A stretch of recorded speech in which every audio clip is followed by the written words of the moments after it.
Hey, welcome into this edition of the GASOCast. Here with GASO Mass and at GASO Blue. We want to talk about all the things here going on at GASO. A Cup of Hoops we recorded, sponsored by Synergy. Recruiting Simplified newsletter dropped on Wednesday. That's a free resource for you to stay on the cutting edge of recruiting. I dropped the interest generator course today from Recruiting Simplified, $200 off. If you want to learn more about that, make sure and go into my link in my bio, find out more. The Acting Bad broadcast. Michael dropped the first one. It was incredible. Go be a part of that. Y'all dictate the show, and you get to hear Michael have fun. It's really, really fun. Did you like it, Blue? I watched all 20, almost nearly 23 minutes of it. Yeah, it was really fun. Pretty awesome. The GASO Fast Break, the 2025 rankings drop this Friday. You also, if you're a part of that community, you get a free episode called the GASO Extra where Blue, Michael, and I babble on about a topic and players. It's really, really fun. It's GASOcast, but wheels off. Team rankings will drop this week. And then we have an event coming.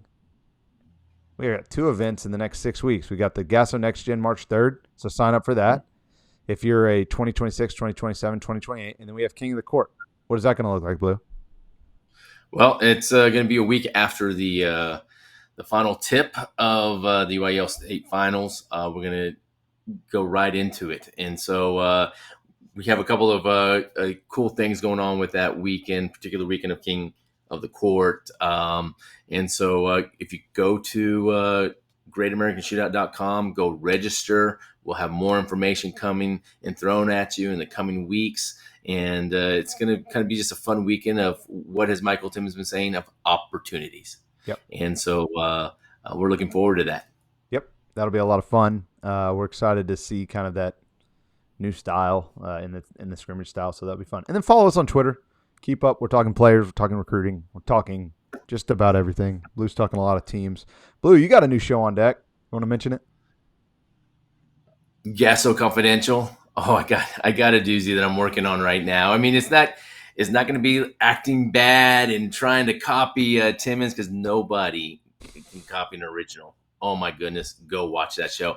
It's just going to be in my own little style, and yeah, we're going to talk a lot of numbers sometimes and stats, and talk about coaches, talk about teams, and I don't want to give away what I'm doing right now because somebody can go generate probably real quick and type out and go do their own thing with it. But yeah, I'm looking forward to it. Maybe on Monday here. All right. Well, let's talk, Blue. Let's talk state storylines. We're going to talk about 2 things that have been going on, and I'm going to pass it to you, man. You're going San Antonio. Let's hear about it. Well, first off, District 27 6A have to give their due to Converse Judson. They're sitting in second place behind New Braunfels, who's leading the district at 5-1. Judson's right on their heels at 4-2. They lost to him about a week ago and in their first matchup against New Braunfels. But hey, that's okay. They're playing a different style of basketball. Noe Cantu has those guys really now, I think, this time of the year, comfortable in what they're trying to get accomplished. And they're approaching 20 wins. They're being led right now by Elijah Favela, who's being a bucket. And Noe Cantu tells me it's nice to have that luxury that he's playing well. We have a go-to guy over the last couple games, but also he mentions Ivan Dorn, who's been manning the middle, really getting in there and getting his hands dirty and mixing it up. And then defensively, they're getting into a comfortable with having pressure in the basketball and with rebounding, pushing in a transition. So it's a team effort. I think there's only like maybe one player averaging over double figures with them, but a lot of good things are looking up for Converse Judson over the last couple of weeks, and so it's good to see that they're back on heading in the right direction. Man, that's good stuff. I love how in-depth you go with the team stuff. I'm going to go to 3 bigs that have really been making some noise in our state. First, Cam Jackson, 2024, committed to UTA. Congratulations off of a 31-18 performance. Dude is just dominant. Pflugerville Weiss playing well. Coach Moore doing a great job down there. Barron Smith, 2024 Haltom, unsigned. Shouldn't be unsigned. He's a player. He makes a lot of sense for a lot of programs. He rebounds, he's tough inside, and can stretch the floor. He had a 26 rebound game, set the single game record at Haltom. They're just like doing that all the time there at Haltom. It's like, oh, cool, Tat goes for 50. Oh, okay. Barron Smith does this. They're just making plays, and they're doing a really good job of promoting their players. So shout out Haltom. And then Parker Jefferson on Tuesday night against Duncanville, 35 points, running the floor, getting a lot of stuff, just making life easy for himself, doing dirty work early, gaining real estate early in the paint, finishing, running hard in transition, getting layups in a super up and down and fun game. And he was a very, very bright spot, even though Waxahachie did end up coming up short. Parker was great, and he looks back to his old self, and it's so good to see. Excited to continue to watch his trajectory as we move towards the end of the season in the summer. So I just want to talk about three bigs. I don't usually I'm not always talking about bigs, so I wanted to make sure and give them their love when they're playing really, really well. So really cool to see. Blue, tell me about 5A. Yeah, my storyline here is that the top of the class is the top of the class. I mean, when you look at teams like Lancaster, they're undefeated in district. Mass, I threw this stat out to you. In district play, they're averaging 88 points a game, and they're holding their opponent to like 41, 42. Now, yeah, is their district not as good at the top? No, I mean it's Lancaster. That kind of shows you the top, the cream of the crop is at the top right now. Yeah. Same thing with when you look at some of these other schools that are just running the table. Yeah, the rankings aren't moving in 5A really. Loss here, loss there. Like the Colony, Frisco, Lone Star, that will probably be the biggest shakeup that we have. And those two teams are very competitive. Top 15, top 20 teams, top 10. You know what I'm saying? So it's like, yeah, there's just not a lot of shakeup. I get what you're saying. And so, but you can also pinpoint the outliers of like District 7 when you have Colleyville, Argyle, Denton Ryan at the top there, and then District 11 you have Dallas Kimball, who's fighting with W.T. White for first place, and then District 22. I'm highlighting some of these guys here: Colleen Ellison, Colleen Shoemaker, Waco University, Belton, and then of course District 26 with Bernie Champion, our number one team in the state, San Antonio Vets Memorial, Comel Piper, and San Antonio Wagner. So you kind of see the pieces here where there are some battling going on that you can't slip up, but when you kind of go down this list, not a lot of difference here from week to week. Yep. And now are you ready for me to talk like an auctioneer? Oh boy. Here we go. Man, okay. I started this as like a thing that was like, oh, let's just talk about the records that I see on Twitter. And now it's becoming like a, hey, you missed. And I'm sorry if I missed. I'm just trying to do the love best it, I though. can. Bring it. Keep bringing it's it fun. in. No, it's fun. So I'm about to run down the 1,000-point scores, and then I'll move to 1,500. Then we had a couple 2,000 pointers and some other random records, and then some coach records. So here we go. You ready? I'm going to say the name, and I'm just going to say the name. Okay, it's that long of a list. 1,000 points. Pay attention to Twitter. Yes, guys. Dalen Miner, Isaiah Stewart, Luke Leskowski, Caden Cooper, Isaiah Cardona, Demarion Dennis, Brent May, Jace Jeffries, Cameron Wagner, Tristan Strength, Mac Helms, Austin Gooseby, Dylan Watt, Cade Hartley, Tristan Lewis, Julio Cisneros, Chance Puryear, Ryder Bradley, Charlie Georgelos, and Ricky Flores. Congratulations to all of our 1,000-point scorers. 1,500 points, Zach Day, Cade Dotson, Julian Perez. We're getting crazy here. 2,000-point scores, A.J. Bates and Grayson Rigdon. Grayson Rigdon's a junior hitting 2,000 points. Love to hear that. He might have just done that this year. Maybe. Michael Timmons talked about him in the Acting Bad broadcast. Random records, Amari Parham dropping a 49 piece for San Antonio Stevens, setting the single-game record there. And then, as previously mentioned, Barron Smith with a 26 rebound game, breaking the single-game record for Haltom. Coach records, Larry Boykin, 100 wins at Cy Springs. Quick side note here. They're dangerous. Rodney Lewis, 150 at El Paso Chapin. Peter Morales, 300 wins at El Paso Eastwood. Robert Lucero, 300 wins at Austin Westlake, not in his career, just at Austin Westlake alone. Edwin Egan's 500 wins at Crosby, and John Hurst 500 wins at San Antonio Reagan. Wow. Congratulations to all that were mentioned. Incredible accomplishments, and we're here for it. If we missed you, just let me know and wear me out, and we'll get you on next week. But man, some really talented coaches and players in our state, and we just wanted to mention them. And let me just add this real quick. Even if it happened 2 or 3 months ago at the beginning of the season, send it to us. Yes. This is not like a current list of players that hit 1,000. We know that we missed someone as Mass just started this. So, hey, send it to us. Send it to us. Now, we're going to move into – you want to do quick reactions, Blue?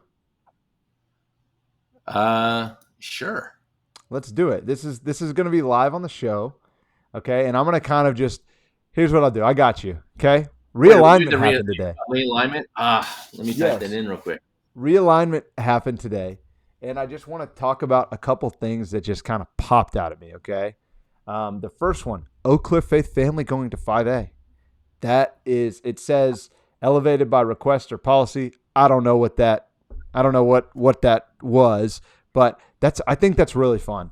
Oak Cliff Faith Family is one of the best programs in the state, and to see them go up in a classification is, I just think, going to create more fireworks in 5A. Thoughts?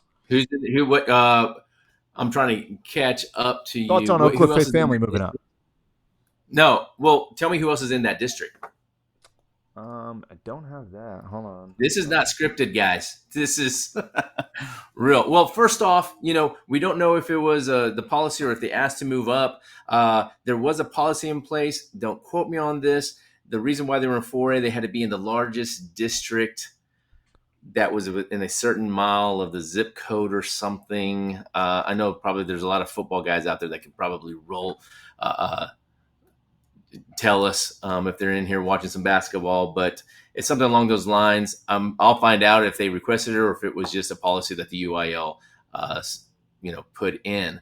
Here you go. Looking over something. Go ahead. No, go ahead. Another dropper was Beaumont United, Beaumont Westbrook, Dallas Highland Park. I'm looking at that Highland Park district next year. That one's going to be fun with Frisco Lone Star, the Colony, Dallas Highland Park. Creekview's got a bunch of young guys. Obviously, Carrollton Newman Smith. That seems like a district that's just going to be caused for just a collision course of chaos with a lot of really, really good teams on it. And then District 6, that's one of our favorites. You got Birdville, North Richland Hills, Grapevine, Denton Ryan, Denton, Colleyville Heritage, and Argyle. Looks like it's staying the same. So more chaos. Yeah, I'm looking a little bit at the 6A, and my first reaction is that, gosh, hold on. Yeah, football and basketball are the same. My kind of first reaction is it's more of the moving out. Yep. Like Highland Park drop back down, but you're kind of looking at the same, you're still looking at Dallas Jesuit, Irving MacArthur, Nimitz, Richardson schools all in there. So as I'm kind of just glancing, and like I said, guys, we have not prepared. I hadn't even looked until right now. And so I'm looking for anything that's just jumping out of the page on 6A, and it's just like, nothing other than the commentary of, what, good for Atascocita and those other guys that are in their district, that they don't have to worry about having to face Beaumont United twice. And so that kind of relieves some pressure of that district heading forward into the next 2 years. But my biggest takeaway here is they really did a great job of keeping, like obviously all the Fort Benns are together, keeping the districts where they could, keeping them tight. And just looking here, I got a question for you though. Go. You were on the side of the coaching world when you were in the at the Colony and at Keller Timber Creek. Sure. What was it like to have to wait for realignment? Was there? Yeah, there's a buildup. I mean, is it? I want to tell you. Oh yeah, I just didn't care about it because we were in the season, and it's just not true. Yeah. But at the same time, like there's a season, that you're still focusing on in that moment. And you kind of look at the draw and you're like, that's great for us, or I don't know if that's so great for us. And it's just fun, but at the end of the day, the ball's going to bounce, and you got to go play, and you got to go get wins. So, I would say it's more fun in theory to talk about and think about and say who's in my region, who's the biggest team that we've got to worry about. Like, but at the end of the day, you still got to go rack up those wins against whoever you're facing, whoever you're put up against.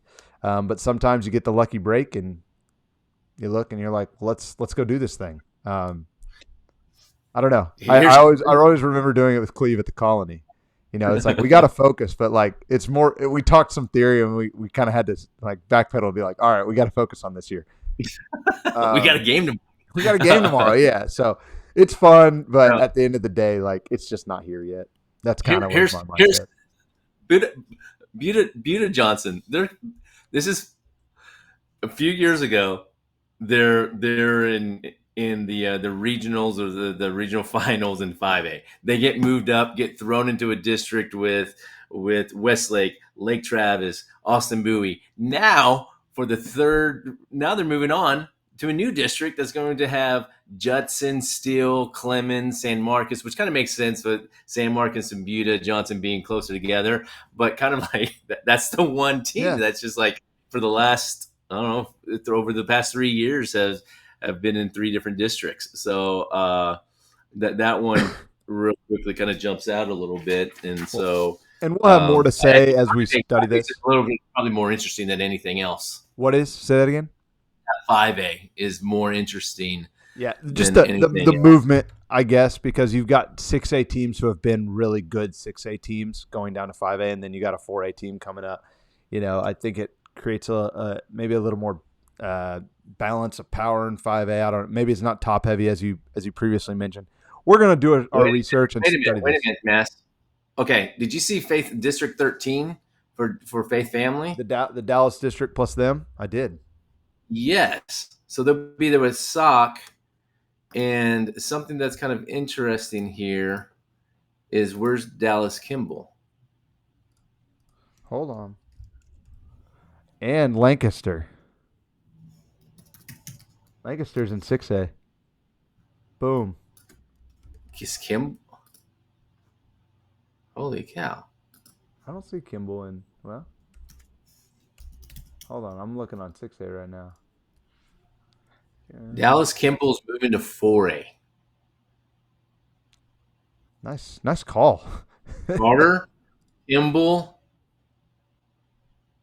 I mean, I'm stunned. That'll be fun. That'll be really fun. See, we will come up with more of these revelations. We're doing this live, which is kind of fun twist. We usually are so focused on our preparation. But this was fun, and we're going to provide you with more kind of realignment talk in the GASO Fast Break, and me and Blue might do a one-off video talking about some of our gathered thoughts, not just our blurted out thoughts. But yeah, we gave you a couple nuggets. We gave you some nuggets to talk about over lunch or whenever you watch this. And we appreciate you being a part of the GASO family and the media network and joining our team, and give us feedback. If you want to hear us talking about something more or less, let us know. And yeah, we'll see you next time. Have a good one.